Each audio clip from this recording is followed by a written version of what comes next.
Halo semuanya, di video pembelajaran kali ini saya akan menjelaskan tentang kesebangunan khusus dalam segitiga siku-siku. Video ini merupakan video bagian kedua dari bab kelima tentang kesebangunan dan kekongruenan. Sebelum kita membahas lebih dalam tentang kesebangunan khusus dalam segitiga siku-siku, kita ingat kembali yuk, syarat dua bangun datar dikatakan sebangun. Yang pertama, panjang sisi-sisi yang bersesuaian mempunyai perbandingan yang senilai.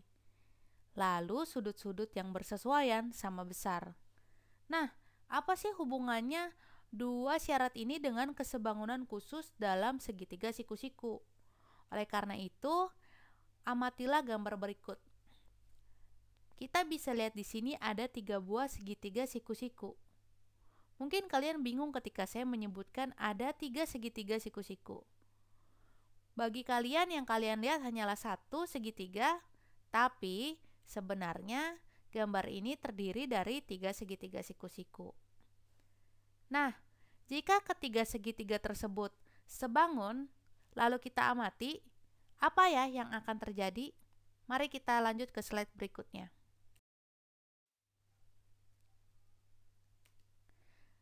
Nah, di gambar pertama ini, kita mau membandingkan dua segitiga dari ketiga segitiga yang ada di slide berikutnya. Sebelumnya maksud saya. Jika segitiga ABC dan segitiga DBA sebangun, maka saya ambil dua pasang sisi yang bersesuaian, yaitu AB dan BD, lalu BC dan AB. Nah, lalu karena perbandingannya senilai, maka saya bisa kali silang sehingga menghasilkan AB kuadrat sama dengan BD kali BC. Nah, untuk gambar yang kedua, jika segitiga ABC dan segitiga DAC sebangun, maka saya ambil lagi dua pasang sisi yang bersesuaian. Maka saya dapatkan AC bersesuaian dengan CD dan BC bersesuaian dengan AC. Sehingga AC kuadrat sama dengan BC dikali CD. Nah, kita lanjut ya ke gambar yang ketiga. Nah, selanjutnya gambar yang ketiga. Jika segitiga DBA dan segitiga DCA sebangun, maka saya temukan dua pasang sisi yang bersesuaian, yaitu AD dengan CD dan BD dengan AD. Nah, sehingga ketika saya kali silang akan menghasilkan AD kuadrat sama dengan BD kali CD. Nah, dari ketiga gambar tadi, saya menarik kesimpulan dengan memperhatikan bahwa segitiga ABC sebangun dengan segitiga DBA, segitiga DAC sebangun dengan segitiga DBA, dan segitiga DBA sebangun dengan segitiga DAC. Sehingga jadilah seperti ini. Nah, untuk lebih memahami kesimpulan ini, kita lanjut yuk ke slide berikutnya. Jadi, kesimpulannya, kalau saya mau menentukan AC, saya bisa menulis seperti ini. AC kuadrat sama dengan BC dikali CD.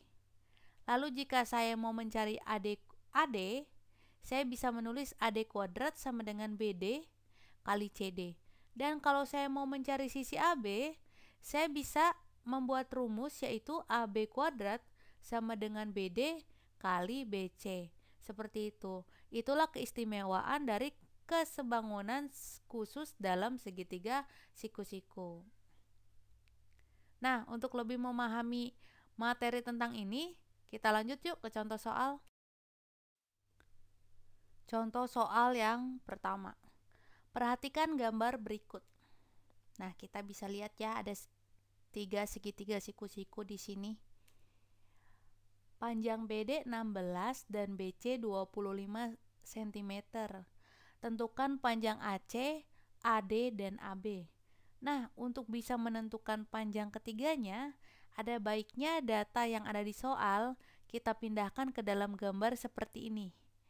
Nah, kalau sudah, untuk mencari AC, kita lihat dulu AC letaknya di mana, Lalu kita tentukan rumusnya seperti ini.